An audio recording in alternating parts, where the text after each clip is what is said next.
Hi, in this video, it will show you how to activate your Straight Talk on Esim. Hi, so here's how to activate your Straight Talk eSIM in just few simple steps. First is that you make sure your phone is eSIM compatible and carrier unlocked. Download the Straight Talk My Account app from the App Store or even your Google Play. After that is open the app, sign in and create an account if you don't have anyone yet. Then tap Activate and choose Keep My Phone or Bring Your Own Device. Enter your phone's IMEI and just dial #06 to find it.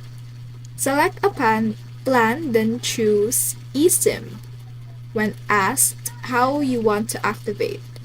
Once your plan is purchased, which you can see right here, you can purchase like $35, $45, $55 and $65. And you can follow the on-screen step to download and install your eSIM. It usually just takes a minute. And that's it. Your phone is now connected with Straight Talk and welcome to wireless freedom.